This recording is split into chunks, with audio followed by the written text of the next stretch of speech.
All right, we are officially live.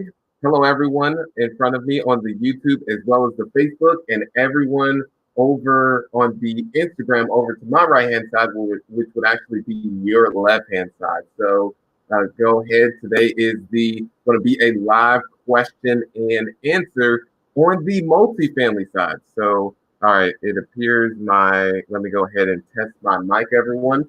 In the meantime, while I'm testing my mic, go ahead and comment below and let me know where you are from here in Indianapolis, Indiana. All right. So let me know how that sounds in terms of the sound quality. Okay, perfect. It appears that it was picking up two different mics, but let's go ahead, rock and roll, everyone. Today is on the topic of the overall premise in terms of the lives that I do is called the multifamily experience. So I truly appreciate everyone. I'm here in the 317, which is the area code in Indianapolis, Indiana.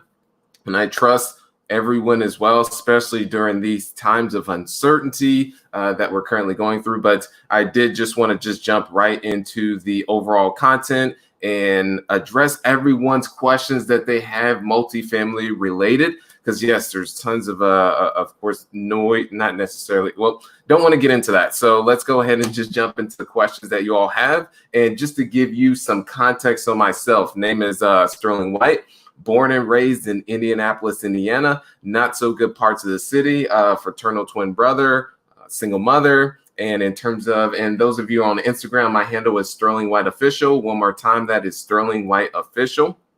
All right, and what I wanted to mention is not the greatest in terms of the overall neighborhood that we grew up in. And I remember one instance where we were living in one of the, you would call it the projects. And we lived on the lower level in which there was cages on the exterior of the actual windows. And I remember there was every other day where we had to get down on the ground because it sounded like firecrackers that was outside, but it just happened to be just shootings that were experienced. And we had to get down, both my brother and I, and mother, to avoid any stray bullets. So, and someone has the question, please explain what's the meaning of multifamily. So multifamily is classified by multiple families that are in one location. So versus a single family is one residence where you have a single family that is in it, versus a multifamily is there's multiple units and doors where you have multiple families that are in one particular property. So that's on the multifamily side. And so ended up getting started in real estate. This was in 2009, where things were not going so well at that present time, and got started on the construction side, where that's when I fell in love with real estate as a whole. And shortly after that, ended up shifting to more of the investing. And I do want to give a couple shout outs while we're on here. We got Mario from Indonesia. We got Joshua from Baton Rouge. We've got Adrian from the NYC. We've got, Yelena Foss. Instagram handles are all, I would say, quite a bit in terms of difficulty. We got James from Colorado Springs. We've got Realtor Blaine, who's on here. He's got a specific question that's here too. So just to jump back into my story. So shortly after that, on the construction, shifted to the investing side, where I was able to buy my first deal at 23 years old with no money out of pocket. Overcame so many limiting beliefs, which is what most people do encounter when they're getting started, whether they feel they don't have the necessary capital, they feel they have to have a large amount of experience, they have to have a credit score that is in the 800s. I have none of that. And what I ended up doing was finding someone who complemented my weaknesses. And this just goes into all of the mindset. Is if you have the right mindset and the foundation, that'll allow you to essentially everything you can figure out. It's just about bridging the gap from where you are to where you want to go. So there's that. And then scaled up to 150 single families. And then in 2017, made the entire shift to multifamily. exiting out of all the single families and portfolios just under 400 units to this date, all multifamily, and valuation is just under $20 million.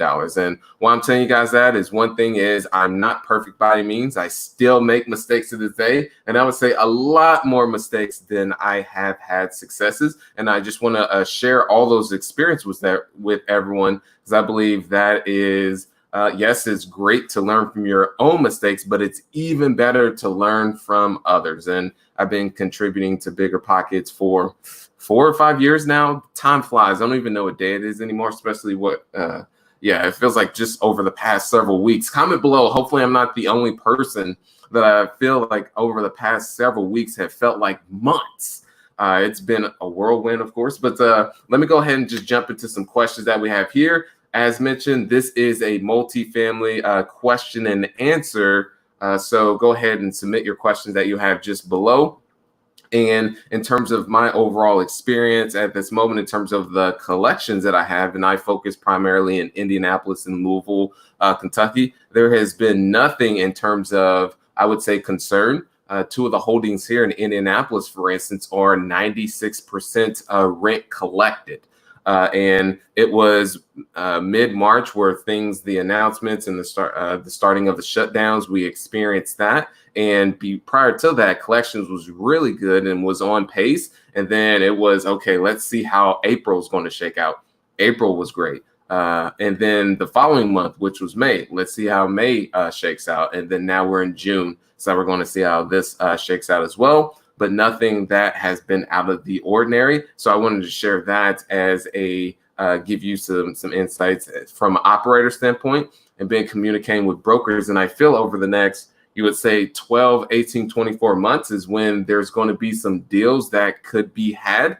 And I feel most people are saying, oh, well, now's the right time, the opportunity. I feel it's going to be a little bit further for things to really start to come to fruition, and people are really going to start feeling those effects and need to sell. So we've got a couple questions that are in here now. This one is from Realtor Blaine that asked, Sterling, I want to get into multifamily, but worried about acquiring tenants. Do you have any suggestions? I would say, Realtor Blaine, if you could go a little bit more in depth on that. Because when you do acquire a multifamily property and there are residents that are already there, you do inherit those residents. So you do have to abide by the lease. In the circumstance, hopefully there's no illegal activity that they're doing in there. And the event that you decide that you're going to push up the rents, you're doing the value add strategy, you would wait until those leases expire, not renew, and then that's when you can get in there and make those types of renovations. So hopefully that answers your question that you have there.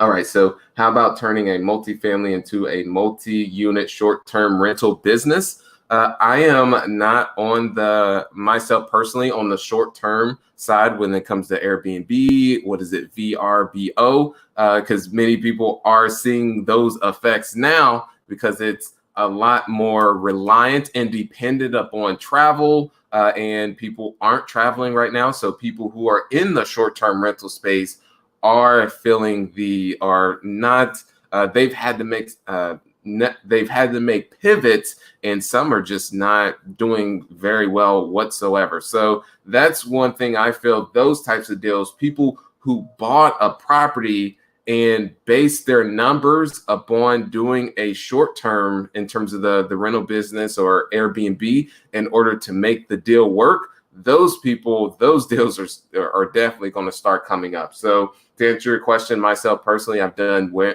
Airbnb, and that was just due to had a unit in one of the offices that I had, and just was able to convert it to residential. So accidentally fell into that. I would not make it an entire business model. It's myself personally, I do not feel it's sustainable.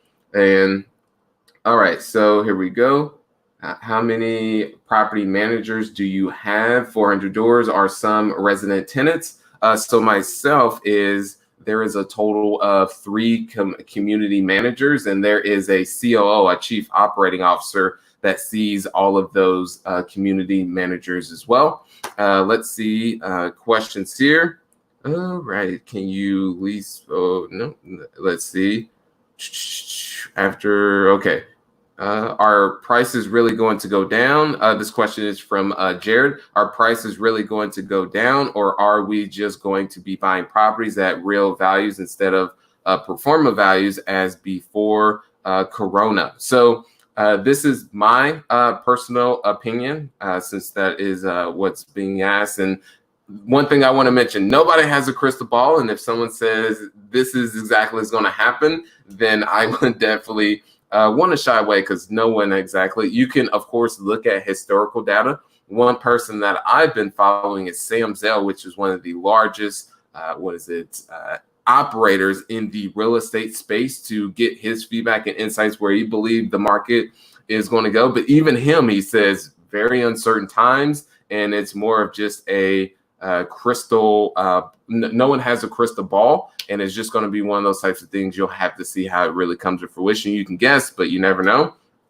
And myself is when I've been communicating with brokers, so many operators have the collections has still been strong. So out of the asset classes, meaning retail, industrial, warehouses, mobile home parks, short-term rental business, land flipping, that multifamily has been the utmost strongest. So in terms of being effects, of course, there's some other markets like New York, California, where it's a little bit that those operators have seen effects more in the negative fashion. But I'm just saying, as a whole, multifamily has been the one that has weathered the storm thus far. So to answer your question in terms of prices coming down, I feel yes, they will come down a little bit. However, sellers' expectations were already high, and there's just going to be a tad bit of a correction that's going to happen. I feel either that's going to, we're going to experience that, or sellers are still going to stay here. Buyers are not able to come up, and I'm speaking more on the multifamily side, the mid-sized apartments over 75 units, that there's just going to be no trading, so no selling that's going to happen whatsoever. If sellers don't want to come down, and then buyers aren't able to come up, because we're having to have agencies have us bring more equity to the table, which in essence affects the returns to our investor partners. So that hopefully that answers your question. And someone mentioned something about the screening process. Okay. The Capricorn way, how do I invest in a syndication, have money that I'm looking to invest? You would just find a operator that allows investors to partner on their deals that they have. So yeah, in essence, you can do a Google search, determine what market you are comfortable in that you would be interested in investing in, and then you would find someone who provides those opportunities to investors to partner alongside them. So that's the process that you would be able to take. And also, Joshua Richardson, if you could repost your question that says something about the tenant screening process. The one that we have is for the resident to make 3 times the monthly income in terms of their gross. So if the rent is $700, then minimally they would need to gross $2,100. In addition to that, no evictions within the past 7 years. They must provide a good landlord reference. And then also, I know there is a credit score, the credit score threshold, and then also no outstanding utility balances that they have owed. Because if they have utility balances that are owed, once they move into your residence, who are they going to go to get the those utilities in their name? And that's just going to be an absolute nightmare. And that's always just an indication that if they have trouble paying them, then they're going to have difficulties. It's likely to pay you on the rent side. So, all right. Let's see a question here by James 986. Have you had any success or feedback regarding developing, building multifamily complexes? Seems like it could be lucrative from a build and hold perspective. I have looked into that, but that's more of 5 to 10 years with doing ground up construction. Because the thing is, and this is a question for people who are on here, what is your level of risk tolerance? Meaning, if you're doing a ground up construction project and you end up, one, you're doing a ground up. So there's a lot of moving parts that's involved with that. You're building a new product, and then also you could essentially get caught, meaning that let's say it's 3 years, you plan on having the project newly constructed, it's completed, and it's going to be ready for leasing. And you have times such as what we're currently in, and let's say there's not you run into a circumstance that people aren't moving, they're staying where they're at because they're uncertain, don't know what to do. And you have a project that's newly constructed and it's 3 years, and now you need that income to start coming in because that is in your model that you have, or you may have to reach. So that's what I mean in terms of what is your risk tolerance. Myself, I purchase existing property where I can go in. Prime example, there was a deal that closed on. This was 156 units here in Indianapolis that the apartments are already existing, and going in and putting close to about $2 million in terms of renovations to then push up those rents, $116 on a per unit basis. But that's what I mean is there is that risk associated with that amount of renovations that are the amount of renovations, and then also cash. It's an older property. However, I feel that risk is a lot more protect the downside versus going with something that's new construction. However, if you want to go the new construction route, then it's my personal experience. I've always had someone who mentored me and guided me along the process. That way I don't lose everything because you can, and that's where, most people ended up getting stuck and ended up losing their shirts due to, let's say the bottom fell out at the market. They have all these properties that they have that are ready, whether they're looking to sell it or rent it, and there's no demand. All right, so here we go. All right. Okay, some more things that we have here. Thank you for sharing as you always do, BP. We appreciate you and the knowledge you give us in this forum. Just wanted to show how you're doing, especially with what happened in Minneapolis. Thank you so much for bringing that, TJ. To definitely to the air that's currently going on. And myself is I've always taken the path of one, without going too much into it, but myself, I'm part of the Big Brothers Big Sisters, which goes to kids that are in those type of, the kids that made the types of upbringing may be a little bit troubled. So that's one involvement that I have, and just being an ideal for what is possible. And so that's as much as I want to go into that. So I appreciate everyone who is tuning into this. And go ahead and ask your additional questions that you have. Any ideas on being creative with no money down strategies when it comes to investing in real estate? That question is by Rod that we have here. So in terms of the no money down strategies is finding someone who is motivated. And also when you do no money down, the route that I take is, do you mean no money out of your pocket, or do you mean just no money down, period? Because there are various ways, and there's forums that are on Bigger Pockets that go into this. But the very first, just speaking on the multifamily side, is that, what was I going to mention? On the multifamily side is that very first deal, which was 46 units, ended up put down, the total purchase price was $900,000, of which $200,000 down was put down to acquire it, and the seller did seller financing, so carried back $700,000, and that $200,000 came from investors. So you can say it was money down, but it wasn't money that came out of my pocket.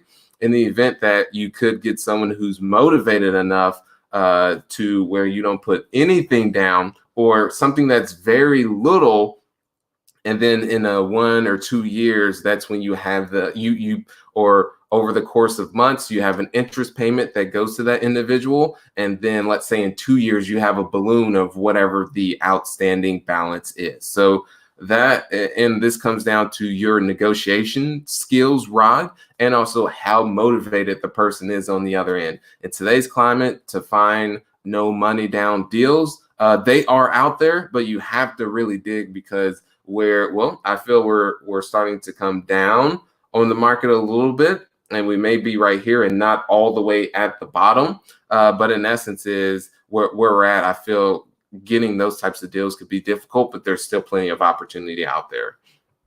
All right, so can you please, we got a question from Trevor that mentions, can you please describe what an exit looks like for you and your investor partners? Not able to go too much into the numbers just due to the specific regulations and everything that's out there. Well, for the way I raise money at Signer Investment Group, but in essence is when it comes to the exit, looking at primarily the refinance option.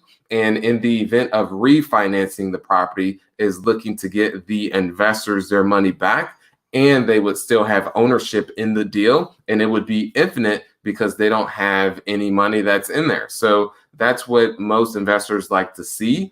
I like the route of buy and hold for the long term. So refinance is the first option. And then the second would be a complete sale. And the IRRs that I personally like to go for are closer to about 20%. Okay, let's see if we got some more here. All right. Let's see if we got some more here. Do you think you should start with a duplex or a single family home? That is from, it looks like Baytime 4. So I would, if I were to go do it all over again, I would still start with the single family route. I know there's individuals that are out there that says, hey, go bigger, bigger is better. Yes, I am a firm believer in that, because the more units that you have, that mitigates your risk due to, let's say you have a single family house, it's 100% occupied or it's 100% vacant. So from that's why it's optimal to have many more units. However, at the same time, that keeps people staying on the sidelines, because doing, let's say, a 20-unit deal, let's say a 100-unit deal, is many people aren't able to just go straight to that and raise millions of dollars. So to answer your question, I would say, personally, the route that I took, if I were to do it all over again, I would start with a single family home residence. And because I learned so much through that. And from that, that's when I really got the bug and just kept doing it more. One thing that you may experience is you buy that first deal and you decide this is not a good fit. So that's one thing, is just to get your foot in the door, get that bug, and then really start to get things going. That's just a personal experience share from myself. All right, so if you purchase a property valued over 1.5, this question is by Kevin that's on here. Using 3 passive investors, would that need to be structured legally as a syndication?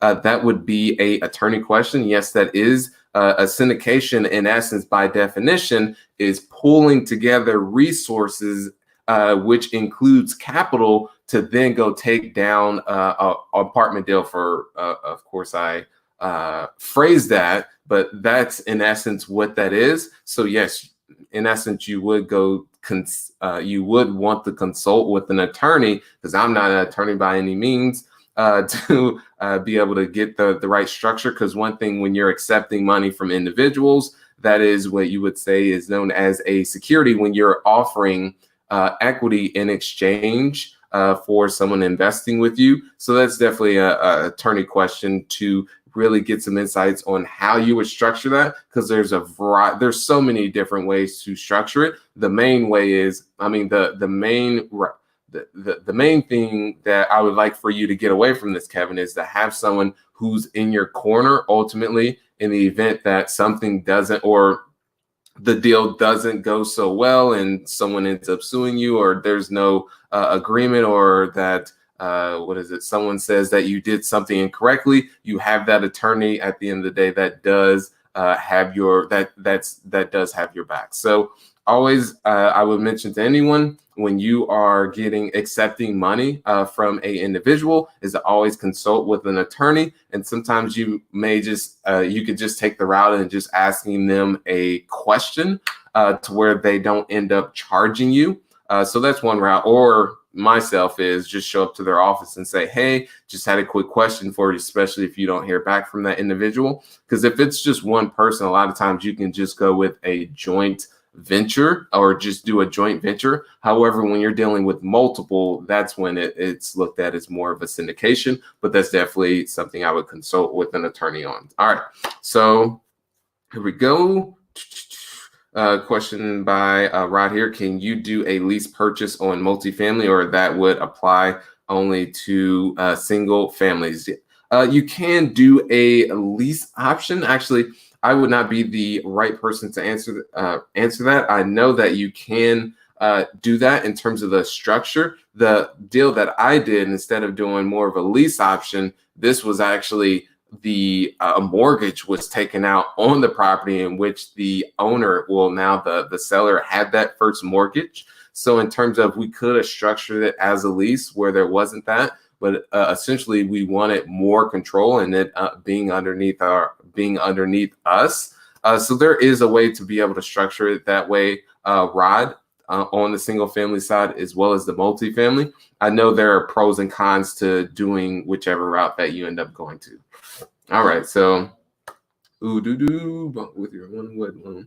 So question by Claudio: when you refinance a property bought with your own money, what loan do you ask for? You would go, when you refinance, I'm trying to understand if you could dig a little bit deeper in terms of the loan that what you mean by the loan that you ask for. It's in essence, you're doing a cash out refi, and you would just take those proceeds that are tax free and then be able to just roll into another deal. So it's as known as the BRRRR method. So Claudia, I would definitely take some digging in terms of on the Bigger Pockets platform on BRRRR, which is buy, rehab, rinse, repeat. Buy, rehab, rinse. Okay, I'm probably missing one of the R's there. I always throw off one of the R's, but you guys get where I'm going with that.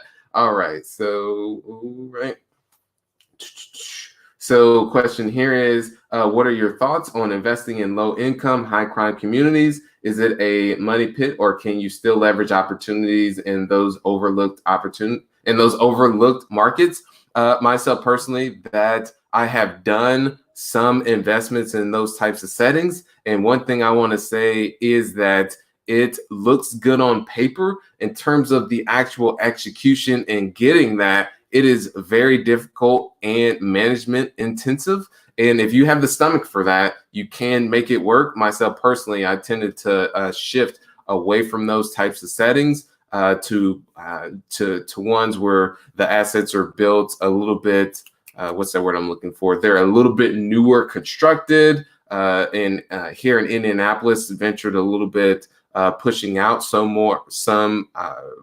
venturing out, pushing out more to the suburbs, you could say. And then from there is, because the closer you get to the city of Indianapolis, unless you're downtown, it can get very street by street, block by block. And I'm sure other people may have that in their markets too. But I know here in Indianapolis, and I actually put together a map on biggerpockets.com that goes into, you can see the map. It's like, wow, it gets very tactical in terms of, hey, these are the neighborhoods that are upcoming. These are the ones you may want to shy away from.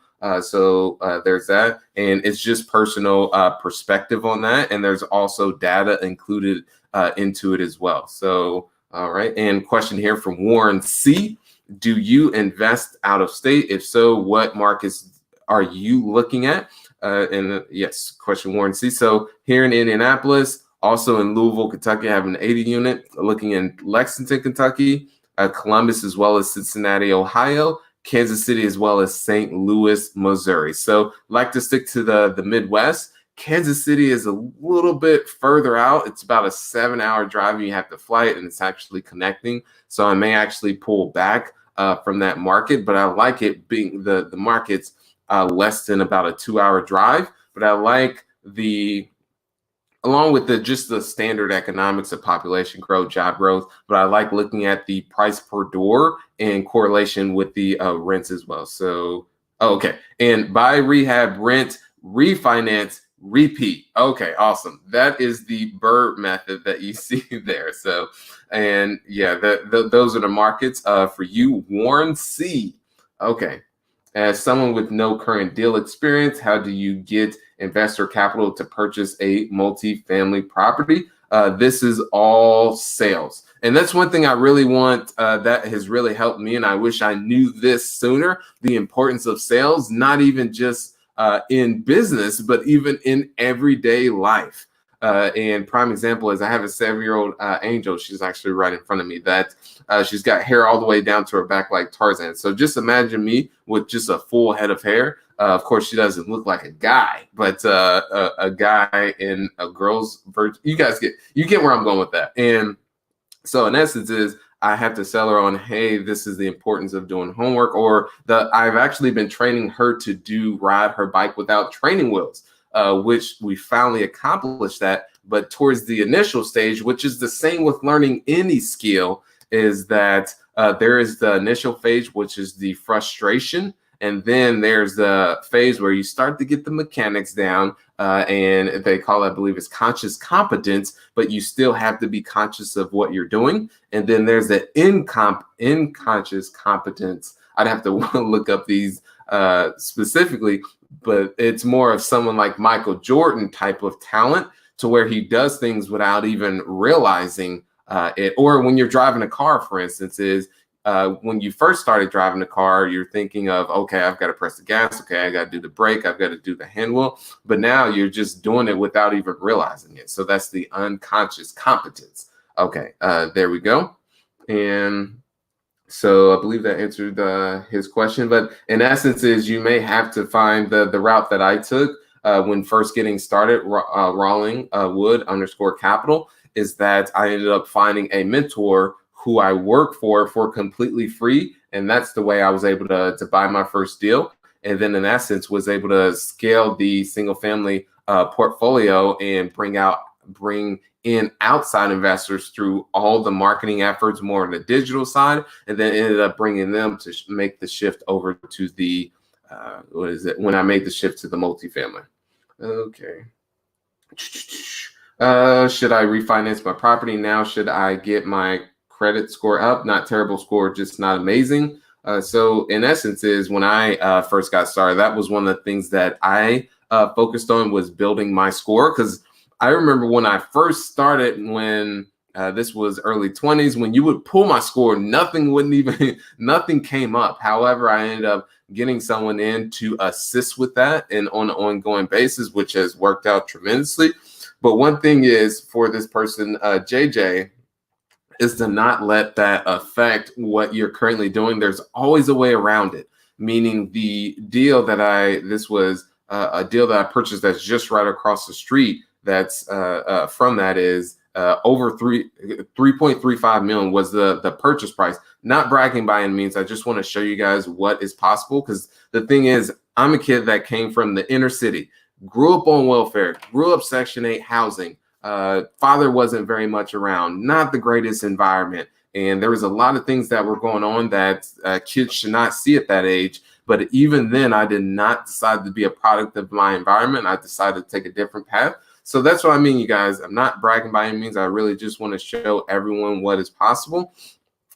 And that's one of the things that I choose to do during these current times that we're in, is just to keep pushing, because I feel that people who are from that environment may not have too much hope. So just want to be that ideal. And so to answer your question, JJ, is it is not as detrimental as what you're saying. Find someone to assist. There's Lexington Law, which is what I formerly used to, which I no longer need them, but Lexington Law is someone who I had assist with doing the challenges of the inquiries that I had on my report, is a way to start to build that. But to go back to what I was saying on that deal, is the lender they saw that my credit score was low. It was, I'm trying to think what it was exactly, but it was maybe 630, or it was under 650. I know that, but it wasn't one of those things that was a deal breaker. It was more of, they looked at the asset, they looked at if I had both my partner and I had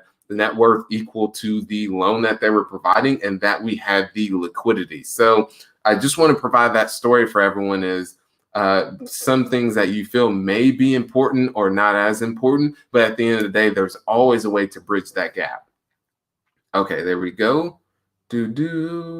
Some questions here. Where and how would you source a mentor during a pandemic? The same route that you would source it without being without being in the pandemic. So there's plenty of there. And the thing is with finding mentors is I ended up lucking out to find someone who was in Indianapolis who essentially I was able to work with on a day-to-day or work for on a day-to-day to provide them whatever they needed within their business. But even outside of that, there's still ways to get mentorship without having that contact such as that, meaning Sam Zell or Warren Buffett or I'm trying to think of Sean Combs or just individuals who are where you want to go, who put content out there, and also they may have even wrote a book about it or multiple books. That is another form of mentorship. That is the reason why they do those types of things, to be able to help people more at scale. Or Ray Dalio, who is one of the largest hedge fund managers that's out there. Oprah Winfrey, she's written books. She puts content out there on what allowed her to get to where she was. So that's what I mean for everyone's on here is that's how I still get mentorship even till today. People who are where I want to go, I go deep in terms of what they currently put out there, whether that's books, whether that's videos that they have on YouTube where people are people are interviewing them and asking them questions. All right, so another question that we have here, quite a bit that are going in. And as mentioned, everyone who's on the Facebook, not the Facebook, but the Instagram handle is Sterling White Official. One more time, that is Sterling White Official. Okay, how much money should you bring to your first investment deal in your opinion? My first deal, I didn't have to bring any cash. The thing that I brought was I brought hustle, and meaning that so that very first deal purchase price was $25,000. So purchased it from a wholesaler, and their estimation on that the rehab was actually $15,000. Ended up turning out to be $25,000. So always trust but verify. That was one lesson learned on that. But in essence, is instead of taking a wholesale fee on that deal, I requested to have equity. So with that being said, is I had no money in the deal. I brought a lot of my time and hustle. So I found it, and then I brought it to my mentor, who then partnered, meaning that they brought the cash as well as they brought the cash for the purchase price and also the cash for the the rehab as well. So hopefully that answers your questions. Someone says, are you taking on investors at this time? Yes. So have you written a book? Yes, from 0 to 400 units. But right. So let's go some more questions that we have here. What advice would you give a young 20-something investor to do right off the bat? Would it be to go straight to purchasing multifamily? This question is by Nikki. So great question. I would say to invest in yourself. And that is through reading books. That's through attending seminars. So that is the foundation in terms of where I would say start, and then focus on mindset. I'm huge in terms of mindset, and the way you think about things, the way you believe things really shapes a lot. Because if you don't have the right mindset, you can have all the tools, the strategies, the techniques. It won't even matter. It'll actually be, I'm a firm believer, irrelevant. Because I know a lot of people that have a lot of knowledge, a lot more knowledge than me, and they're great, phenomenal people. But in terms of where they're at and stage in their journey, some people haven't even actually taken that leap to finding that first deal. So there's something foundationally in their mindset or something else that's going on. But I would say a lot of times it's always the mindset, them believing that they cannot do something. And when I mentioned the advice, when I mean starting with self-improvement, one thing that helped me is I was listening to the Earl Nightingale. He was huge in terms of pivotal on my mindset. And Earl Nightingale is the one who pioneered listening while learning. What everyone knows now today is a audiobook. And if you go to YouTube, you can type in essence of courage and self-esteem. And some of this stuff may sound cheesy, but a lot of that is when I was 20 something is I didn't have, just growing up in childhood, didn't have someone that was saying, hey, Sterling, you can do this. You can go out and accomplish whatever you set your mind to. And just that constant positive reinforcement. I had actually the complete opposite. So a lot of this self-improvement and helped with setting that foundation. And then I was able to start building on top of it and uncovering what limiting beliefs I had and replace those with more empowering ones. Prime example of what I mean by this is, instead of looking at something as a problem and that, let's say, I'm not able to get my first deal because I don't have a credit score, I don't have the cash. I'm just going to work until essentially I have that, or just not even do anything. Or the second approach, which is more empowering, is to look at it as a opportunity and a problem to be solved, asking yourself a different question of, how can I do this? And then from that when you ask the question, how, meaning, prime example, that first deal for me is I found someone who complemented my weaknesses. So all starting with a foundation in terms of, and I know I'm speaking, I'm 29 years old, so I'm not, that's just my personal experience share. Okay.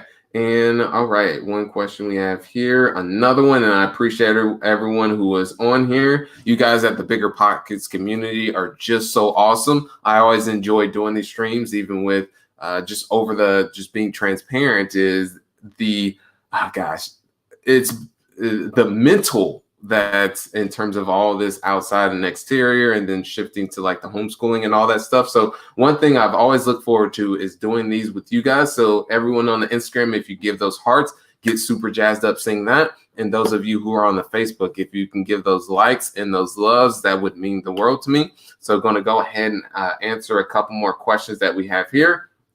And Nikki says, yes, of course, continually working on myself, listening and learning all I can from Bigger Pockets. I'll have to look up what you mentioned. Thank you so much. All true. Appreciate you, Nikki. Keep being awesome. So here, and that person mentioned about writing a book. Yes, the book is from 0 to 400 units. The book I wrote, for those of you who are on Instagram. So one more time is, I'm 8 months from being ready to invest. Is it too early to start building my team? Would a realtor contractor shy away from conversation if I'm that far from making moves? My question to you, Dalton, is why are you, okay, let me go ahead and remove that. All right.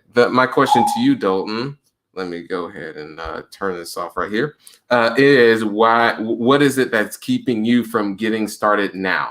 And so Breadwinner Mafia, you'll have to re-answer, you'll have to resubmit your question because there's quite a bit that's coming in here.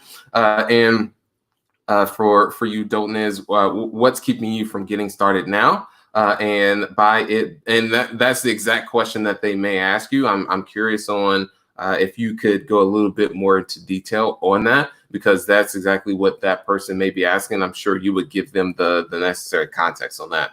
And we have the question by Aaron Sadat. How do you overcome the fear of the unknown? Myself is just to take action.